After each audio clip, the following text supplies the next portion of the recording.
Hello and welcome back to my playthrough of Shadowrun Dragonfall Director's Cut. I am unpro, and let's get into it. So I haven't played this game in too long. I had some things come up in life, and I got a little sick, so I couldn't really talk. But I'm back at it. So from my memory, which is pretty shitty, we went on a run with a Monica Schaefer, and she got real fucked up and died. And then we just kind of hightailed it out of there as quickly as we could. And I believe we are on our way back now. I believe. And I'm a dwarf mage. Oh, and I know. So for the people who are watching this like in order, on a row, the voices will change. This has been like a week and a half since I last recorded. Don't really remember half the voice I did. So if they change, just roll with it. Oh fuck, I should have read that. Oh well, anyways. Paul Amsel. Something bad has happened, hasn't it? He steps forward, revealing a pale and expressionless face, light glinting off of steel-rimmed glasses.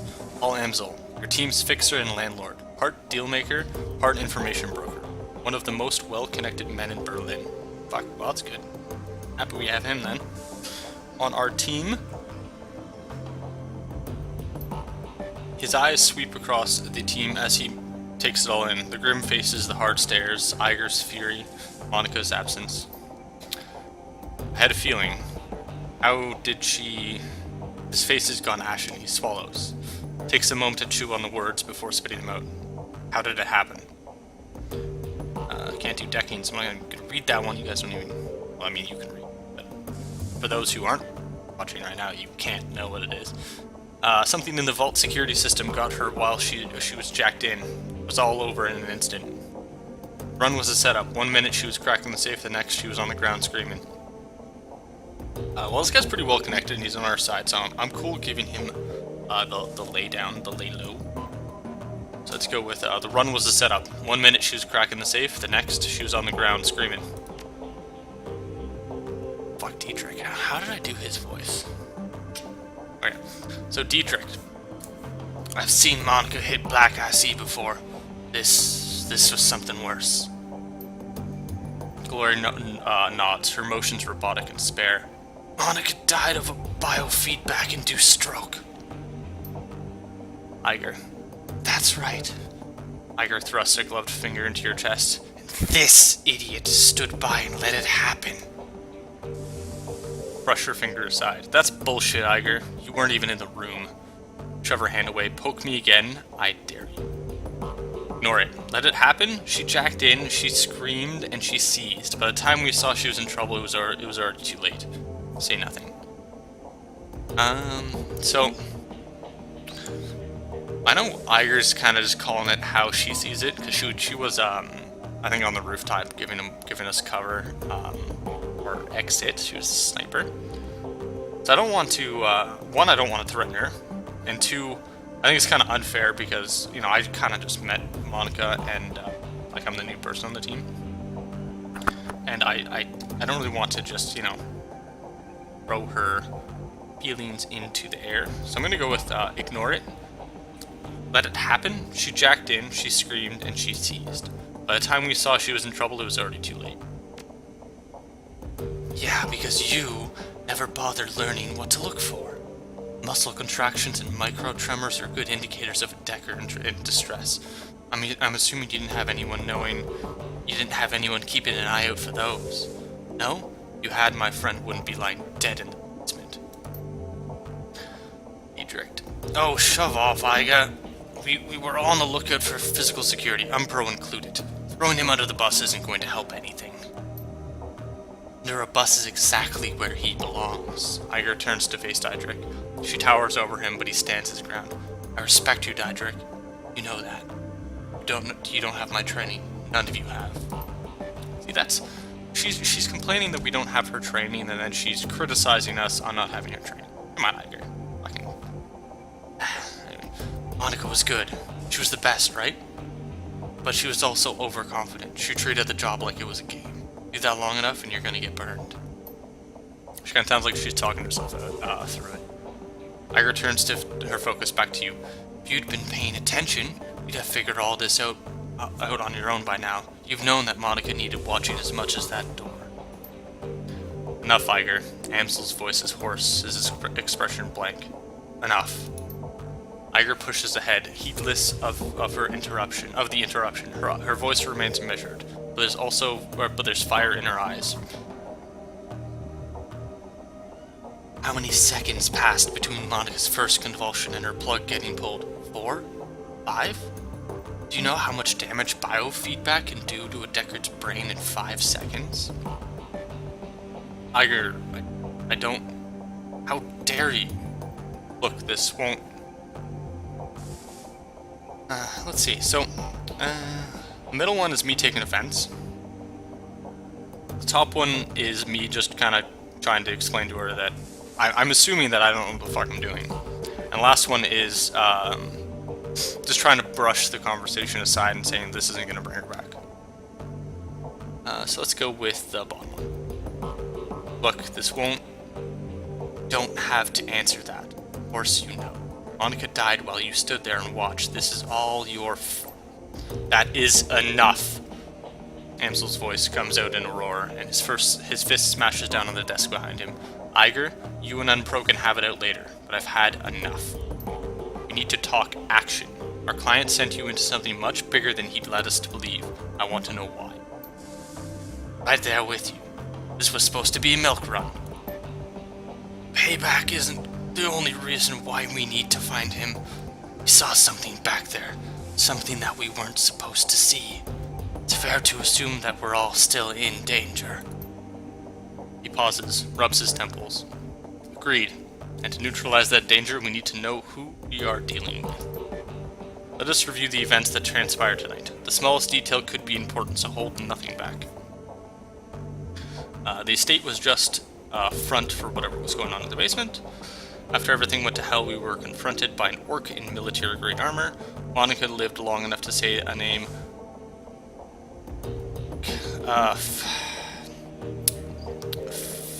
Fuscherschwing. Fearschwing?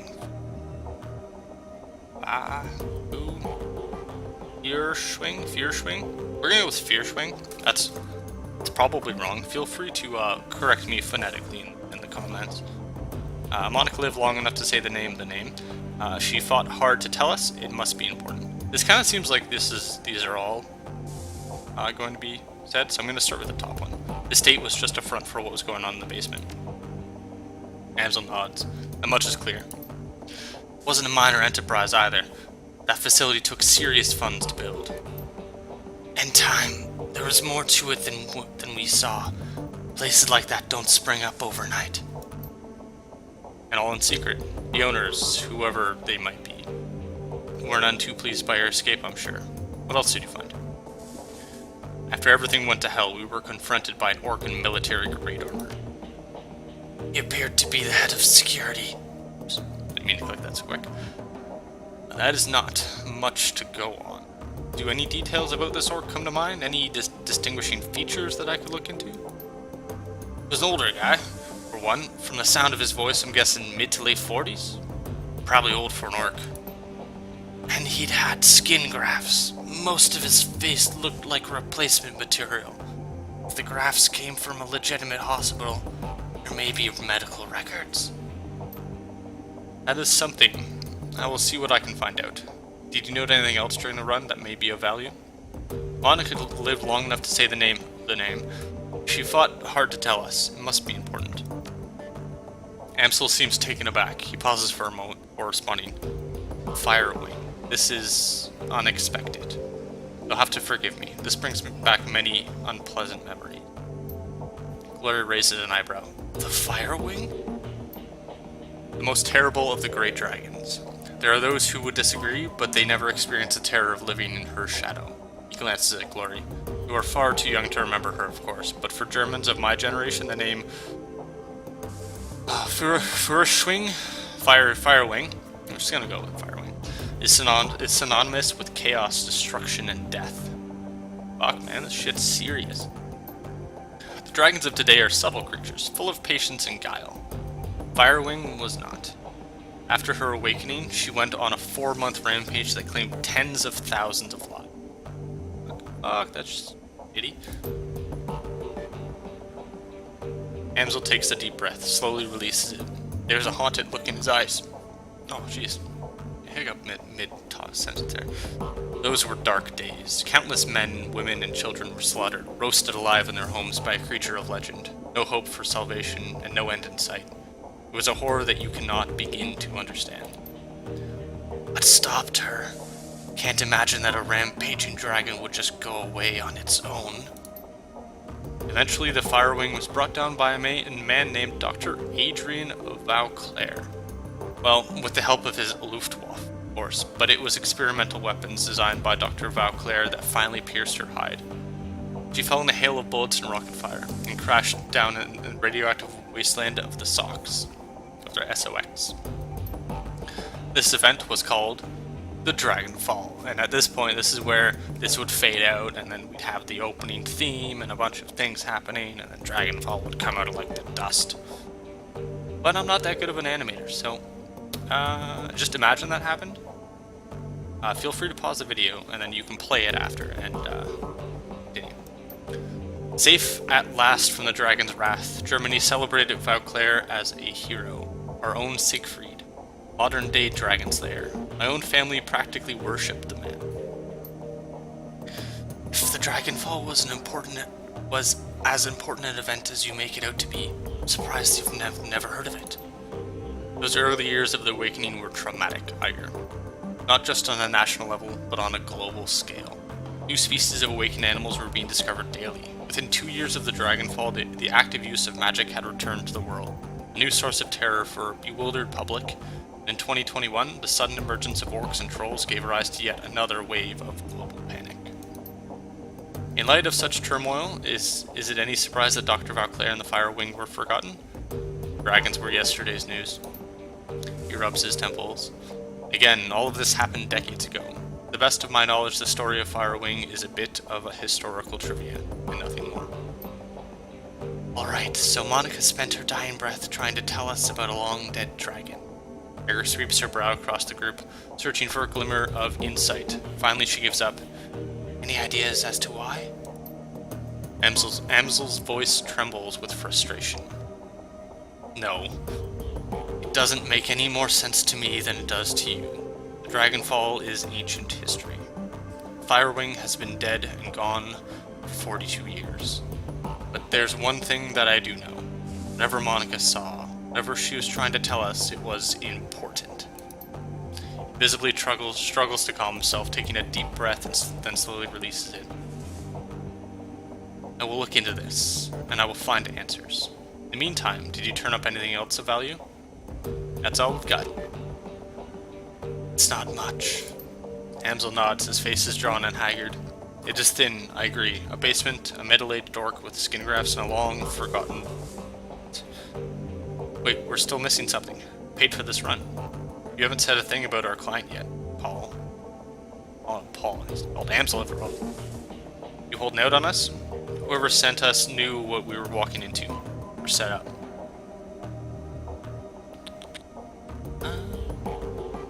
Let's go for the bottom. So we were definitely set up. There's no chance that... Like, that's just such a huge coincidence. Whoever sent us knew what we were walking into. We were set up. That's obvious, but why? Paul's face reddens. I warned her. I told her not to take this run. She assured me it would be a cakewalk. Didn't bring it to her? No, she set up the whole thing herself. Monica was approached recently by a man who calls himself Green Winters. He used to be a prominent activist in the F-state political scene. I never much liked the man. I certainly never trusted him. But Monica? She would do anything for her cause. Anything for the Flux state. Winters swore that the data he was after was crucial to ensuring the future stability of the Flux. And that was all it took. We need to track him down. Monica's client. We need to track down Monica's client and press him for information. Sounds like Green Winters is our best lead then. I don't need to like. I feel like my dwarf would be one of those ones who like discusses things in like a politically correct manner. Like, yeah, sure, we'll have a conversation with him and we'll make sure he understands our point of view, and then ends up like drilling a hole in his knee. So let's go with the bottom. Sounds like Green Winters is our best lead then. Yes, most definitely. It is clear that Green Winters has involved us in something much larger than he led Monica to believe. He finds out what happened on our run, he's probably gonna rabbit. We need to chase him down before that happens. I agree with Eiger here. So we need information on Green Winters, and we need it fast. Leads? How do we find this guy? Let's go with, so we need information on Green Winters, and we need it fast. There's a man here in the Ruse Bazaar, a Turk named... Oh, fuck you. I have no idea what this is, this little accent on the G, so I'm just going to pronounce it like a G. Altug Burakazi. Altug Burakazi. He owns a little Soykov shop just down the way called Cafe Sezv. Or Chezv.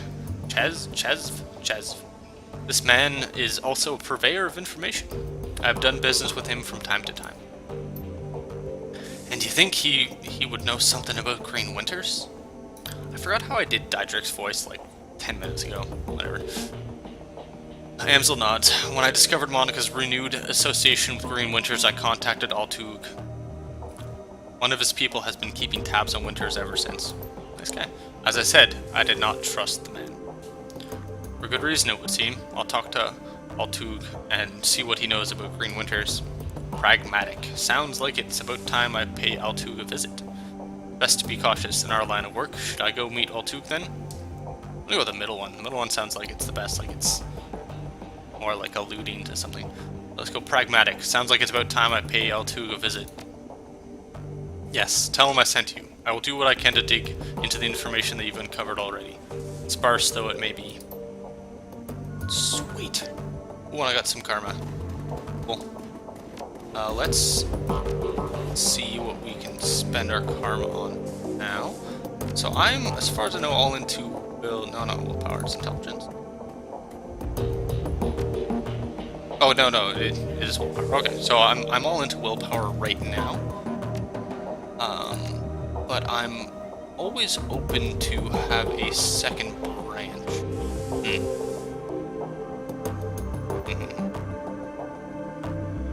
You know what? I think I'm gonna leave it as is. Now I don't really have any idea of what exactly I'm gonna do. There's a fucking dog. Jesus. Anyways, I'm not entirely sure what I'll be doing just yet, so I don't want to like get into a certain thing and then find out I can use those points elsewhere.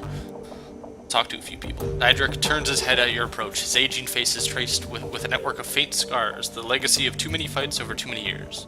While he still retains a degree of strength and vigor, it's obvious that the shaman you see today is a shadow of his former self. Despite all of this, there is still an aura of power surrounding the man. He raises his bottle, offering to you. Unpro, welcome. We've got a bottle of shops that needs sharing, and we've got a fallen comrade to drink too. So I can take the bottle to Monica. Rust. Cool. Take the bottle. You go ahead and toast Monica. I'm drinking to revenge. Refuse, I don't drink, but I'll join you in saluting the memory. Refuse, you drink to Monica, I have a job to focus on, or leave. Not right now, Daedric, I've got things to do. I'm all for actually taking a quick swig for memory, so let's go with, let's be fucking serious here. Take the bottle, you go ahead and toast Monica. I'm drinking to revenge. As a good cause as any, I suppose. Daedric shrugs. Drink away then. The liquor in the bottle is crystal clear, and as you raise it, you catch an intoxicating whiff of cloves and caramel. It tastes of sweet corn and walnuts, with a lingering aftertaste of buttery toffee. That's an intense description. You swallow a swig, then return the bottle to Daedric's outstretched hand. He takes a long pull on the bottle, then locks eyes with you. Let me ask you a question, Unpro. What made you choose to come to Berlin? Why do you want to know? I had my reasons. Oh, okay, so this actually looks like why do you want to know? I had my reasons. I'd rather not talk about it. Nothing in particular. I can't say I remember. Why I came to Berlin? So let's find out together. Why do you want to know? Monica told me that you moved here from the Rhine-Ruhr Megaplex. Rhine-Ruhr Megaplex. Made it sound like you'd been there for a good many years, successful years at that. Leads a man to wonder why you packed up and moved here. It was a time for a change, that's all. A member of my old crew betrayed me. I just had to drop out of sight for a while. Run went bad and my team paid the price. No, he's part of my new team. I think I'm gonna trust him. So I'm gonna go with a member of my old crew betrayed me. Ain't that a pisser?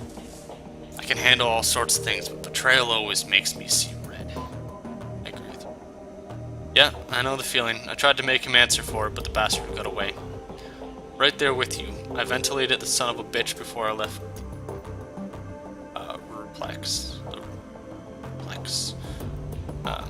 There was extenuating circumstances. If he didn't do what he did, his family would have paid the price.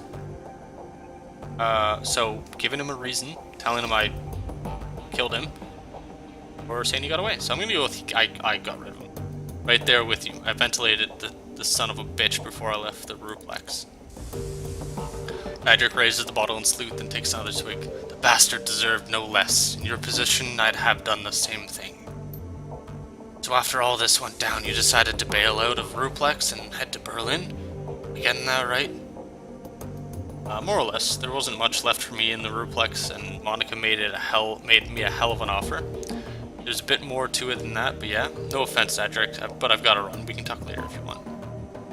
Actually, I don't mind talking to Didrik. So let's go with more or less. There wasn't much left for me in the Ruplex, and Monica made me one hell of an offer. Ah yes, Monica. Didrik raises his bottle again, then closes his eyes and takes out a long drink. After the moment has passed, he returns his attention to you. All comes back to our girl, doesn't it? So let me ask you, just what was your relationship with Monica anyway? I know that you two knew each other way back, but she was pretty coy about these things. Why do you want to know? We're treading into dangerously personal territory here. Are you always this inquisitive? Let's go with we're treading into dangerously personal territory here. Are we? Sorry about that. Never been much for boundaries. All the same, I'd like it if you tell me. Fuck! Didrik shrugs. I always intended to get to know Monica better, but it's too late to ask her in person. I can respect that. It's none of your business, Didrik. If Monica wanted you to know these things, she'd have told you herself. Knew Monica well enough to know what you mean. She did have a mysterious way about her. Yeah, let's go with that one. I knew Monica well enough to know what you mean. She did have a mysterious way about her. So what was the deal between the two of you? Don't leave me in suspense. We were business associates, nothing more. We were friends. We were very close. So it's, just business. We knew each other, or we boinked. Let's go with, I almost clicked on the backside. Let's go with we were friends. Right there with you. Privileged to say so. She's one of the best women I've ever known. Anyway, I've taken enough of your time and the bottle's almost empty. Thanks for taking the time to talk. What it's worth, I'm happy you're with us. Didrik takes the final pull of the bottle, then tips it forward, pouring the rest onto the ground. Rest in peace, Monica. We'll miss you, girl. That was sad. I'm gonna go talk to the dog, Dante. Dante is just gonna say woof. As you start towards the safe house door, a large four-legged form steps out around the corner. Dante, Monica's dog, an enormous mongrel of an indeterminate breed. What? A low whimper emerges as he enters the room, head hanging low. Oh shit, Dante. Didrik shakes his head. Don't worry, boy, we'll look after you. The sight of Monica's dog, Amsel's eyes well up. He inhales, but can't quite catch his breath. Started whimpering about an hour ago, turned into a full-blown howl. Wouldn't stop. Kept. Closed his eyes. That's when I realized something bad had happened. Looking down into Looking down into those huge brown eyes, you see intelligence and sadness. He lets out a small whine and rubs his head against you. Scratch Dante behind the ears, grab Monica's bag of soy jerky treats off the table and give him one, brush the dog aside or ignore him. We're gonna scratch behind his ears. Dante leans into you and looks up mournfully, pressing his ribs against your leg. Guess the dog is growing with you, unpro. Amsel takes a ragged breath and releases it, then a slow, melancholy smile plays across his face. Well, perhaps a part of Monica lives on in Dante. Return to the safe house when you're finished with Altug, mein Freund. Probably that's my friend in German. I know that. With a little luck, he can help us locate Green Winters and we can get to the bottom of this. Stares to the floor, and now I think we should all take a moment. His lips tighten for Monica. Is the dog gonna follow me now?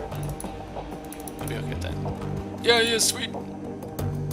Ooh, I'm gonna go over here. Check this shit out. Oh, that's okay. That's cool. Anywhere. Let's go talk to Eiger. Eiger's pretty pissed off at me. Maybe she just won't want to talk to me. Eiger glares at you, and you can taste the bile in her stare. She clearly still blames you for Monica's death. Something I can do for you, fearless leader. A little smug there. We need to talk about Monica. Oops. Yeah, you can apologize for that little outburst you had in front of Paul and the rest of the team. Wrong about me, Eiger. I intend to prove that to you. Not right now, Eiger. So top one is we need to talk. Second one is just being a bit of a pushy asshole. Third one is I don't know if I know her character well enough to know if this would work. This is the sort of thing where like it's like the head nod thing, like trying to tell her that, you know, I'm gonna prove my worth to her, but I don't know if she's gonna respond to that. So let's go to and then the last one is obviously nothing right now. I don't know if she's gonna want to talk. I feel like going with this one. We're gonna be balls to the wall, man. Balls to the wall. You're wrong about me, Eiger. I intend to prove that to you. She stares at you for a moment and looks away. Best of luck with that, Unpro. Now please, leave me alone. Not just yet. There's something else I want to say, or step away as you wish. I'm gonna step away. Seems kind of angry. As you wish. Last but not least, Glory. Glory is beautiful in a wayfish sort of way. Her features are almost elvish in their delicacy, but there's something cold about her that you find slightly unsettling. What's more unsettling is her chrome. Glory is rocking a heavy loadout of cyberware. Head to toe, she looks to be composed more of plastic and metal than she is of skin and bone. In the shadows, individuals such as this are anything but uncommon. But Glory's cyberware is first generation, all of it. Bulky, invasive, practically museum pieces. This chrome was obsolete well before she was born. Gunbro. Glory shifts her gaze to you, but her expression is as cool and placid as always. Can I help you? So I can use spellcasting to use astral perception to read Glory's aura, or I can talk to her. I kind of want to do the top one, but we'll see what our options are. Hey Glory, how are you holding up? Any thoughts on what we should do next? I have a question for you, Glory, of the personal kind. We're all talking. So this looks like a list. So let's go with the top one. Use astral perception to read Glory's aura. Without shifting your attention away from Glory, you allow your consciousness to partially slip into the astral plane. As your third eye opens to the hidden world around you, you feel the familiar tingle of dormant senses awakening. The room that you're standing in slowly shifts to match its true nature. Lifeless, expansive, gray, ugly, and cold. Your own body, however, explodes into a swirling chaos of scintillating color. As the astral plane shimmers into view, you focus on Glory.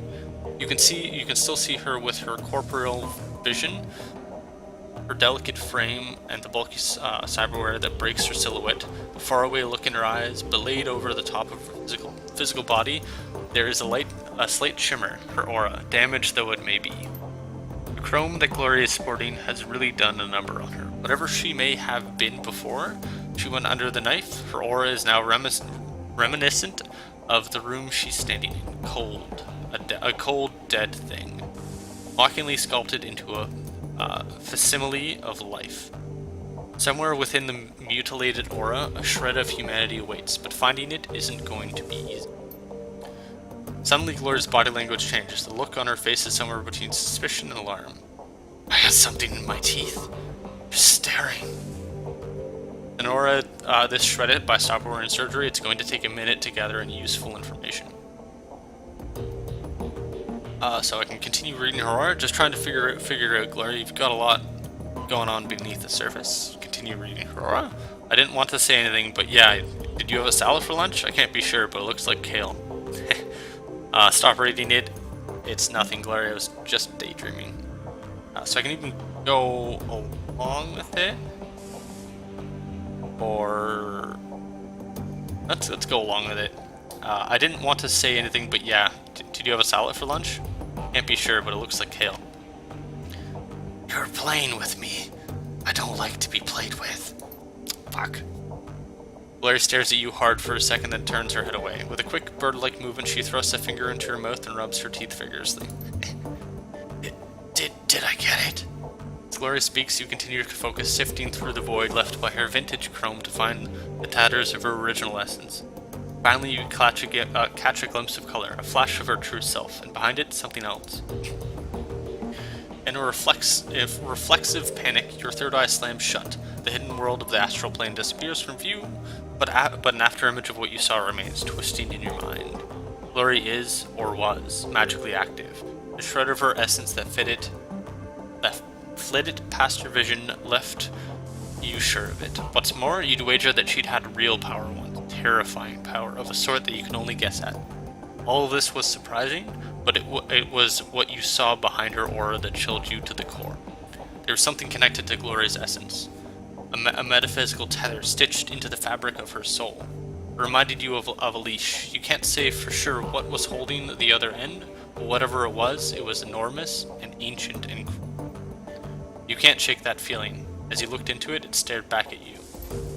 Trembling, you find yourself back in the mundane world. Glory is still staring at you, her neutral expression ever so slightly tinged with annoyance. We need to talk about what I saw in your aura. Hey, Glory, and then all the other options. So I don't think we need to talk about her aura just yet. I kind of probably freaked her out a little bit. Let's go with, hey Glory, how you holding up? Don't worry about me. I am solid. You sure? You look like you're a million miles away. You better be. If you flake out on the job, you and me are gonna have some problems. If you say you're good, you're good. I trust you. She seems like that sort of like... When she says don't worry about me, she's pretty much telling you to fuck off, so let's go with the bottom one. If you say you're good, you're good. Trust you. Glory's expression remains neutral, but she grants you a barely perceptible nod. I said that word. Let's see. Any thoughts on what we should do next? Find our missing client, extract some answers. Beyond that, find another Decker? Monica won't be easy to replace. Best start looking now. That's kind of sad.